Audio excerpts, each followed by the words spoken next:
Around 14% of cancer patients will actually refuse chemotherapy because they're so concerned about the potential hair loss. The reason why you lose your hair is because it's actually killing the cells around the hair follicles.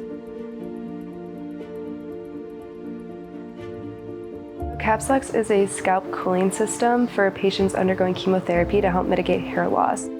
You cool the scalp so that the blood vessels shrink and less of the chemotherapy drugs are actually going to your scalp. In order to do the scalp cooling efficiently, we need to be able to cool the scalp down an hour before the chemotherapy medications start. And you also need to have the scalp cooled for 1 to 3 hours after the chemotherapy infusion has stopped.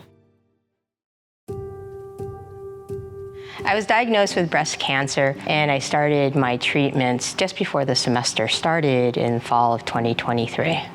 And my sons had been saying, oh, you should seek out scalp cooling, this idea to be able to save your hair during chemotherapy. So I asked my oncologist whether or not we had that treatment capability here, and she said, no, we do not. However, she had been talking to a medical student at Carle, Illinois, who was really interested in pursuing making her own scalp cooling design. And that's how I got connected with Mahima Goyal. And then I found out that she was already working with an ME 470 team with Professor Nenad Belkovich.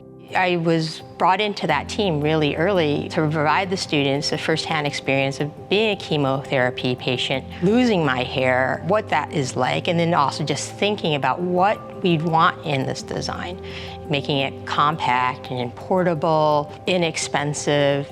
She was very, very helpful. One of the main components that we were thinking about was how people are going to carry this. They don't want to have to walk around holding this the whole time. So we were like, oh, we should make like a tote bag or a backpack that just fits the system like so perfectly. But what I've observed, and even for myself, is when you go to these treatment sessions, you're there for hours.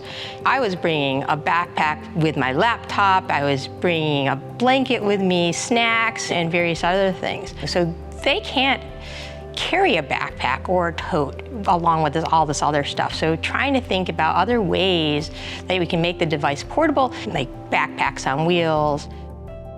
So the team from last semester, they created a lot of handover documents that were super helpful for us. We had access to all of their previous calculations, all their data. Their prototype was about double the size of this, and we got our scalp temperature down to 20.55 degrees Celsius.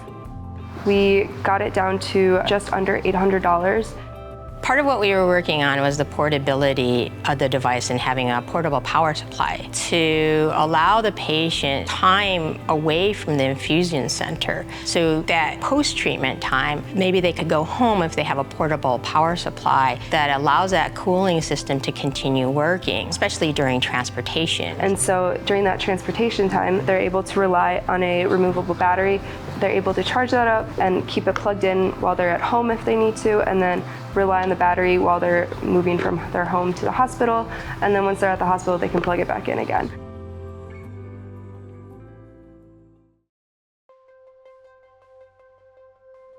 I am very passionate about medical devices and just trying to make people more comfortable. I actually have like a long history in my family of various cancers. They've tried everything from chemotherapy, radiation. One of my great aunts actually had to undergo a mastectomy. Another one of my great aunts, we sadly lost her this January. So I could see like towards the end, a lot of her hair was falling out and she was just pretty miserable. When you're undergoing chemotherapy, you're already going to be really weak. One thing that you can control is like your hair and like how you present yourself. Scalp cooling systems are designed so that people can actually retain their hair and so that they feel better about themselves. I think it was a great opportunity for me to be involved in this 470 project, not as the faculty advisor and not initially as like the customer, but maybe more of the voice of the customer. It was just very different to be able to provide that user-centered experience, to be advising them and thinking about how to incorporate what was the patient going through and what their family might be going through as they're being treated.